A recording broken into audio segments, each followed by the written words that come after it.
It's time, folks. Get used to really ungodly hours because the flyaway races are here, but the rain has remained. A 50-50 shot on Sunday for torrential thunderstorms. It's the Singaporean Grand Prix, the street circuit that actually survived. R.I.P. Valencia. Just like Mark Webber's Red Bull, we shall see you up in the heavens. But there's plenty to talk about. Now you might be thinking, well, what's the point of even making these videos? Because Max Verstappen's going to win. You're going to predict that? Well, no.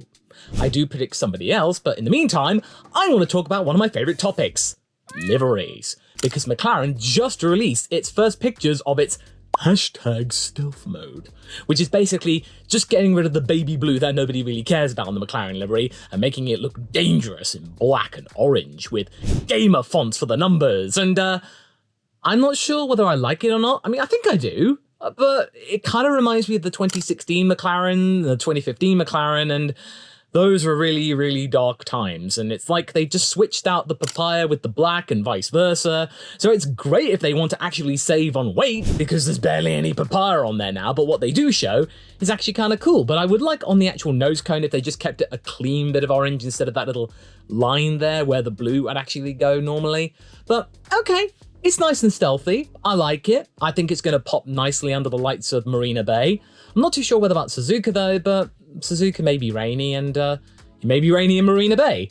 Well, you can't spell Marina Bay without rain, and it actually now looks even more like Pato Award's IndyCar McLaren, in the fact that it's just orange and black, and it's getting even closer. And it's all the more awkward because Alex Palou, who's meant to be the reserve driver, has pulled out, and yeah, let me know in the comments whether you'd like me to make a video about that whole chicanery about Zach Brown and contracts and the irony from what was going on from last year. But okay, let's forget about McLaren for the time being, because yes, of course, they've got upgrades too, and I'm really excited, but I'm going to temper myself. But Williams, they're actually going to be finally showing us their golf colour livery, bolder than bold, something they actually did a poll for earlier on in the year. You can check out my video up top about all the different liveries they're actually going to be putting out to all of us and which one won, and this one they actually chose. It's okay, it wasn't my favourite, and there are a couple of things that I would have done to make it a little bit better. It's a little bit busy with various lines in here, but I'm quite happy because it's the golf colours. The golf colours always look good, and I'm really relieved that they're actually going to be doing something with the golf collaboration instead of just going, well, we've got a sponsor on the rear wing showing that companies like us. Williams are absolutely fine at the moment. They're P7, and it's looking very likely they're probably going to keep it, because I don't think Alfa Romeo is really going to be getting any closer. And even though Haas has promised to basically copy Red Bull from Austin onwards, I still don't think they're actually going to get the big performance upgrade that McLaren did earlier in the year, because they're claiming that, oh, if McLaren can do it, then so can we. Well, it's an entire concept change for your car, mate, because you followed the Ferrari school of thinking. If you suddenly go to Red Bull, the concept of the car has changed entirely. That's why I think with the Alphatauri 04, the fact that they're going to a Red Bull model, they're just going to be borrowing parts from the RB19, that's not going to work entirely as they would want it to. It's a completely different concept, and you have to slowly evolve it. It's not going to be a one upgrade package and then suddenly you're as good as a Red Bull. It's not as easy as that.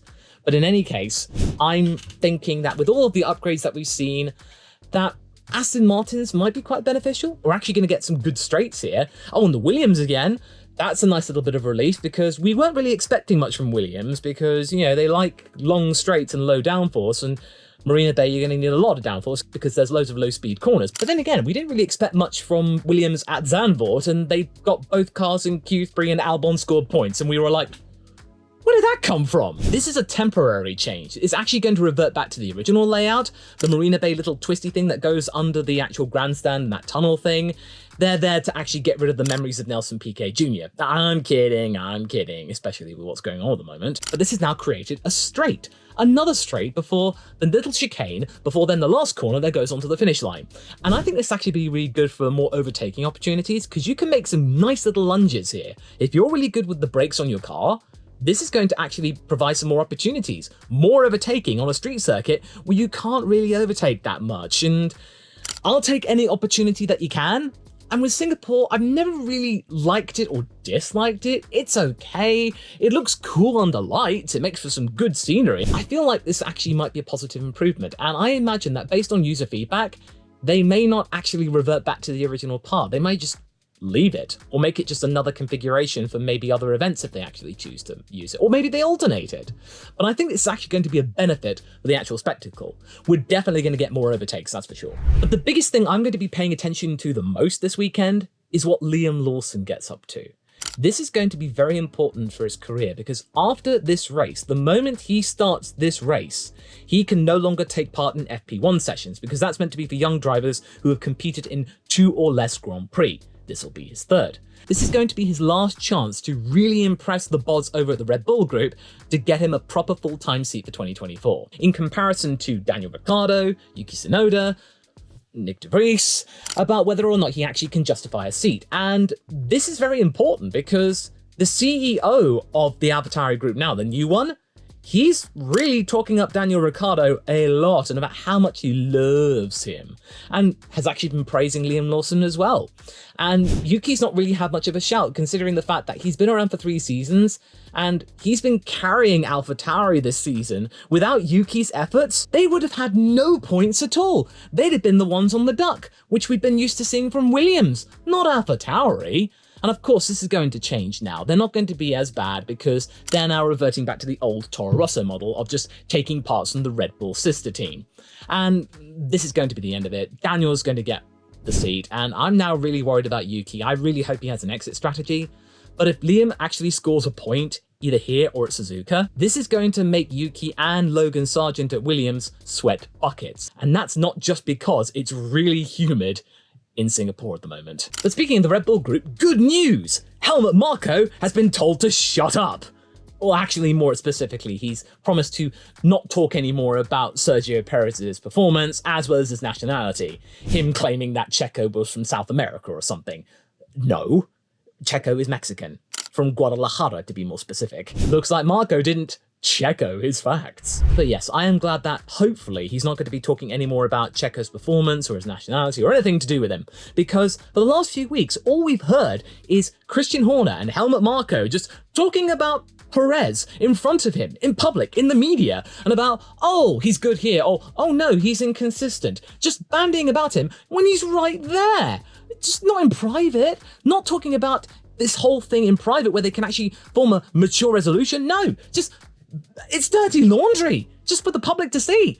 It's crazy. And I'm really glad that hopefully this might be an end to it. And I really hope that the other way that Checo can make them shut up is him performing really well here. And maybe even getting a 2 wins on the trot kind of thing, because he did win here last year.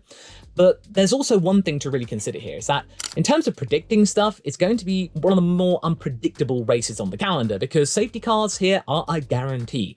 Anything can happen. I mean, Checo saw that for himself with Esteban Ocon a few years back. Nobody is safe, no matter how fast you are. One clip on the barrier and boom, you're gone. Then of course we're talking about the whole flexi wing debacle, about the FIA looking into wings rear and front, about them flexing too much, them maybe getting an aerodynamic gain down the straights and therefore efficiency and load and all that stuff. So they're going to be actually having new parameters to make sure that that doesn't happen. A few teams have actually come out, including Red Bull and Aston, saying, oh well, our things are fine, it's going to be absolutely dandy. I wouldn't be too sure of that. I wouldn't be surprised if one team gets caught out that they'll either have to replace the part or put some emergency things in to try and stiffen things up, or they'll get a penalty of some kind later on in the race, or they'll just have to swallow it. One team will at least fall foul of it, and I really hope it isn't McLaren, I really hope it isn't, but hopefully it won't be, because they've now got upgrades coming for Singapore, and they'll have actually taken the flexi wing technical directives into account. But again, I really wouldn't be surprised if one team falls foul of it. And the biggest question here, is Verstappen going to win the title here? No. He still has a little bit more to do, no matter how badly or well Checo does. It's either going to happen in Japan or in Qatar, but most likely Qatar. But if it did happen in Japan, I feel like it would be natural in a way, because I've grown up with champions being crowned at Suzuka. You got Mika Hakkinen, you got Michael Schumacher, you got Damon Hill. It just feels right. And then of course Ayrton Senna in 1990 for different reasons, and then Prost in 89. Of course Suzuka does have its controversies, and last year was kind of controversial because Max didn't find out in the car that he won the championship. It'd be nice for him to win his 3rd title whilst in the car, and you get Christian Horner going, Max, you're world champion, go on you, yeah. And then Max just going, thanks guys, yes, I knew it was coming, nice, good. But what's also good here are my predictions. And Like I said and actually alluded to earlier, I think it won't be Max Verstappen winning out this time around. His streak will end by Checo's hand, because you can't fully dismiss Checo right now. His performance has improved. He's finally gotten over the rut that he had during the middle of the season, and it's a street circuit. He won here last year. And of course, there were safety cars involved and Max was compromised, but the fact is though, he did win. He is the street king, and I don't really want to hear what you're talking about in terms of Monaco last year.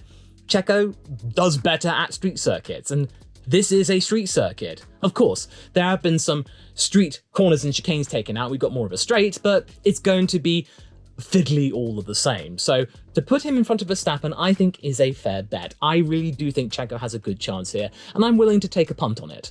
And in terms of who's going to be on the podium, I feel like it's going to be Charles Leclerc this time out. I feel like Charles will have actually taken a lot of things out of Monza. He'll probably just be a little bit more careful, be a bit more rational, and he's pretty good at street circuits as well.